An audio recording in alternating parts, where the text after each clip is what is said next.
शेतकरी कर्जमाफीला राज्य मंत्रिमंडळाच्या बैठकीमध्ये मान्यता मिळाली आहे। 2 लाखांपर्यंतच्या कर्जमाफीवर शिक्कामोर्तब झालेला आहे। आताची महत्त्वाची बातमी आपण पाहतोय। 2 लाखांपर्यंतच्या कर्जमाफीवर शिक्कामोर्तब झालेला आहे। राज्य मंत्रिमंडळाची आज बैठक होती आणि या बैठकीमध्ये कर्जमाफीला कॅबिनेटने मान्यता दिली आहे। ओम देशमुख आमचे प्रतिनिधी।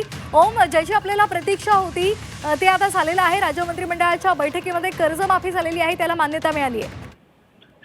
खरं तर राज्यातील लक्षावधी शेतकऱ्यांच्या दृष्टीने हा अत्यंत महत्त्वाचा आणि मोठा दिवसादायक निर्णय म्हणावा लागतोय। राज्य सरकारकडनं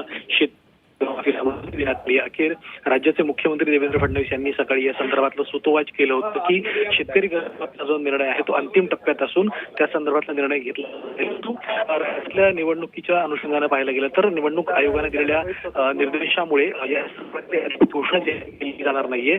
आपण पाहतोय की 2 लाखांपर्यंतचं जे कर्ज असणार आहे त्याला माफ करण्याच्या संदर्भातला निर्णय राज्याच्या मुख्यमंत्र्यांकडनं विधिमंडळ अधिवेशनामध्ये घेण्यात आला होता आणि त्या पद्धतीची खरं तर घोषणा देखील केली होती। त्याला आता मूर्त स्वरूप मिळताना आपल्याला पाहायला मिळते। या संदर्भात अधिकृत तपशील आणि आकडेवारी ही काही वेळा सरकारकडनं जारी केल्या जाणार आहे, परंतु सध्याची महत्त्वाची आणि मोठी बातमी म्हणजे पावसाळी खरं तर हंगामाच्या पार्श्वभूमीवर आणि राज्यामध्ये अल निनोच्या प्रभावामुळे पाऊस कमी होणार या सगळ्या गोष्टी लक्षात घेता सरकारकडनं गेलेली ही अत्यंत महत्त्वाची आणि मोठी कर्जमाफी आहे।